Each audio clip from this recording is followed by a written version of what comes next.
ദൈവത്തിൻ്റെ അതിപരിശുദ്ധമായ നാമം വാഴ്ത്തപ്പെടുമാറാകട്ടെ. എൻ്റെ പ്രിയപ്പെട്ടവരെല്ലാവർക്കും ക്രിസ്തയേശുവിൽ എൻ്റെ സ്നേഹവന്ദനം. പ്രിയ ദൈവമക്കളെ, ക്രിസ്തുവിലുള്ള വാഗ്ദത്തങ്ങൾ നാം എങ്ങനെ കൈവശപ്പെടുത്തണം എന്ന് പഠിപ്പിക്കുന്ന വളരെ ശക്തമായിട്ടുള്ള ഒരു അധ്യായമാണ് യോശുവയുടെ പുസ്തകം 17-ാം അധ്യായം. യോശുവ 17-1 വാക്യം യോസഫിൻ്റെ ആദ്യജാതനായ മനശ്ശെ ഗോത്രത്തിന് കുടുംബമായിട്ട് ഓഹരി കിട്ടിയതിനെ പറ്റിയാണ്. നമുക്ക് ഈ ചെറിയ സമയത്ത് യോസഫ് ഗോത്രത്തിൻ്റെ ഈ കഥയിലൂടെ ഇന്നത്തെ നമ്മുടെ ആത്മീയ ജീവിതത്തിൽ നാം നേരിടുന്ന പ്രധാന വെല്ലുവിളികളെ എങ്ങനെ അതിജീവിക്കാമെന്ന് നമുക്കൊന്ന് നോക്കാം. നമുക്ക് ഓരോരുത്തർക്കും ദൈവം ഒരു വാഗ്ദത്ത ഭൂമി നൽകിയിട്ടുണ്ട്. അത് കൈവശപ്പെടുത്താൻ നമ്മൾ തയ്യാറാകുന്നുണ്ടോ?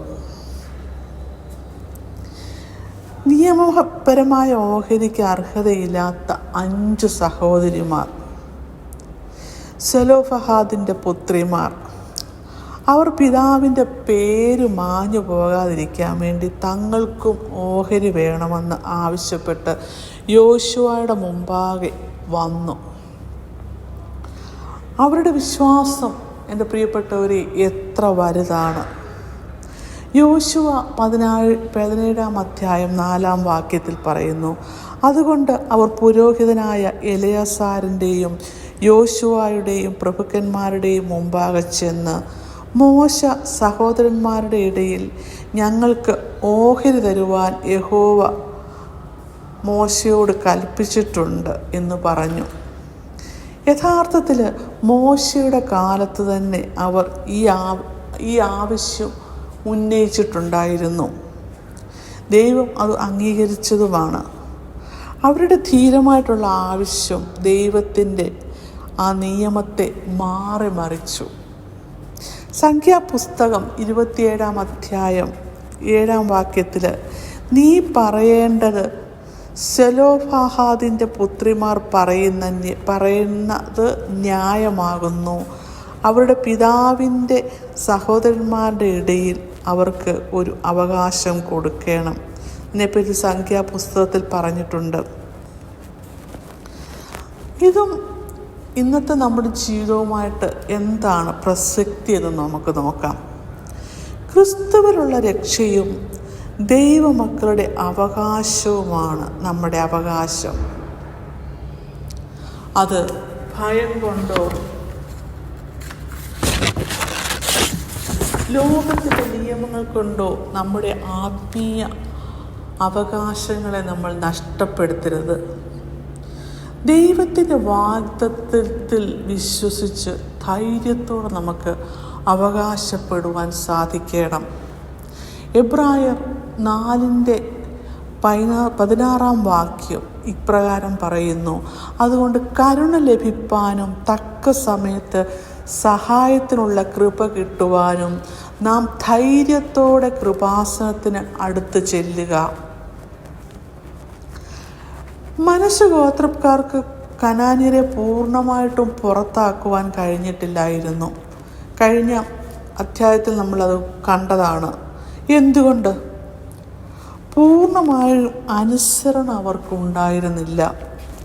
യോശുവ 17-ാം അധ്യായം 12-ാം വാക്യത്തിൽ പറയുന്നു, ഈ പട്ടണങ്ങളിലെ കനാന്യരെ ഓടിച്ചു കളയുവാൻ മനശ്ശെ ഗോത്രക്കാർക്ക് കഴിഞ്ഞില്ല. പകരം അവർ ചെയ്തത്, അവർക്ക് ബലം കൂടിയപ്പോൾ കനാന്യരെ കൊണ്ട് ഊഴിയവേല ചെയ്യിപ്പിച്ചു എന്നതാണ്. പാപത്തെ പൂർണ്ണമായിട്ടും ഒഴിവാക്കാതെ അത് നമ്മുടെ ജീവിതത്തിൽ നിലനിർത്തി ആവശ്യത്തിന് നമുക്ക് ഉപയോഗിക്കാം എന്ന് കരുതുന്നത് പോലെയായിരുന്നു കനാന്യരെ അവർ കൂടെ നിർത്തിയത്. യോശുവ 17-ാം അധ്യായം 13-ാം വാക്യത്തിൽ ഇപ്രകാരം പറയുന്നു, എന്നാൽ ഇസ്രായേൽ ബലപ്പെട്ടപ്പോൾ അവർ കനാന്യരെ കൊണ്ട് ഊഴിയവേല ചെയ്യിച്ചു, അവരെ മുഴുവനും ഓടിച്ചു കളഞ്ഞതുമില്ല. എൻ്റെ പ്രിയപ്പെട്ടവരെ, ഈ അപൂർണമായ അനുസരണമാണ് നമ്മുടെ ജീവിതത്തിലെ ഏറ്റവും വലിയ തടസ്സം.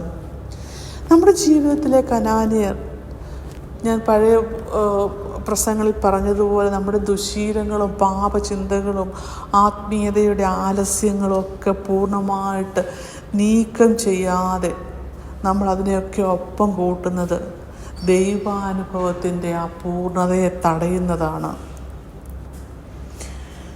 യോഹന്നാൻ 1:6 വാക്യത്തിൽ ഇപ്രകാരം പറയുന്നു: അവനോട് കൂട്ടായ്മയുണ്ട് എന്ന് പറയുകയും ഇരുട്ടിൽ നടക്കുകയും ചെയ്താൽ നാം ഭോഷ്ക് പറയുന്നു, സത്യം പ്രവർത്തിക്കുന്നില്ല. മനശ്ശെഗോത്രക്കാർ പരാതിയുമായിട്ട് യോശുവയുടെ അടുക്കൽ വന്നു. ഞങ്ങൾക്ക് വലിയ കൂട്ടമായിരിക്കുമ്പോൾ എന്തുകൊണ്ട് ഒരു ഓഹരി മാത്രം തന്നു? അവർ കാരണവും പറഞ്ഞു. യോശുവ 17:14-16 വരെയുള്ള വാക്യങ്ങളിൽ പറയുന്നു: ഞങ്ങൾ മഹാജനമായിരിക്കെ ഒരു പങ്കു മാത്രം നീ ഞങ്ങൾക്ക് അവകാശം തരുന്നതെന്ത്? കനാന്യർക്കോ ഇരുമ്പ് രഥങ്ങളുണ്ട്. പ്രിയപ്പെട്ടവരെ, ഇതിന് യോശുവയുടെ മറുപടി വളരെ ലളിതമായിരുന്നു, പക്ഷെ ശക്തമായിരുന്നു. യോശുവ പറഞ്ഞു, പോയി കൈവശപ്പെടുത്തുക. യോശുവ 17:15 വാക്യത്തിൽ പറയുന്നു: നിങ്ങൾ മഹാജനമെങ്കിൽ കാട്ടിലേക്ക് ചെന്ന് വെട്ടിത്തെളിക്കുക, അതും നിനക്കുള്ളതാകും. നിങ്ങളുടെ ശക്തിയെക്കുറിച്ച് ബോധ്യമുണ്ടെങ്കിൽ ഇരുമ്പ് രഥങ്ങളെ ഭയപ്പെടാതെ പോയി വെട്ടിത്തെളിച്ച് നിങ്ങളുടെ അവകാശം നിങ്ങൾ സ്വന്തമാക്കുക എന്നാണ് ഇവിടെ പറയുന്നത്. യോശുവ 17:18 വാക്യത്തിൽ പറയുന്നു: അത് നിനക്കുള്ളതാകും.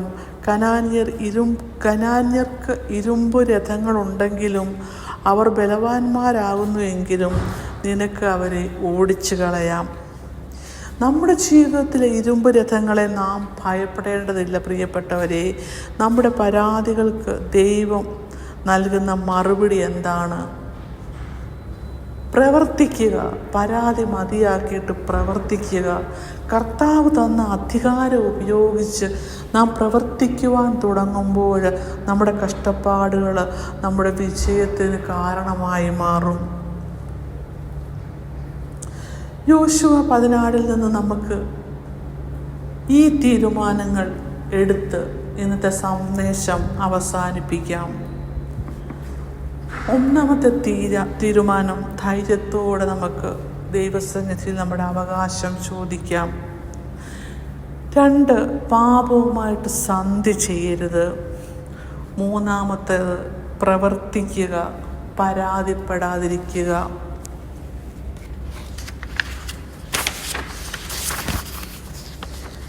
നിങ്ങളുടെ ജീവിതത്തിലെ വെല്ലുവിളികളെക്കുറിച്ച് പരാതിപ്പെടുന്നതിന് പകരം അവ കൈവശപ്പെടുത്തുവാനുള്ള അവസരമായിട്ട് ഓരോ വെല്ലുവിളികളെയും കാണുക. നമ്മൾ മലകളെ നീക്കുവാൻ നമുക്ക് കഴിയും, കാരണം നമ്മുടെ വിശ്വാസം ചെറുതല്ല.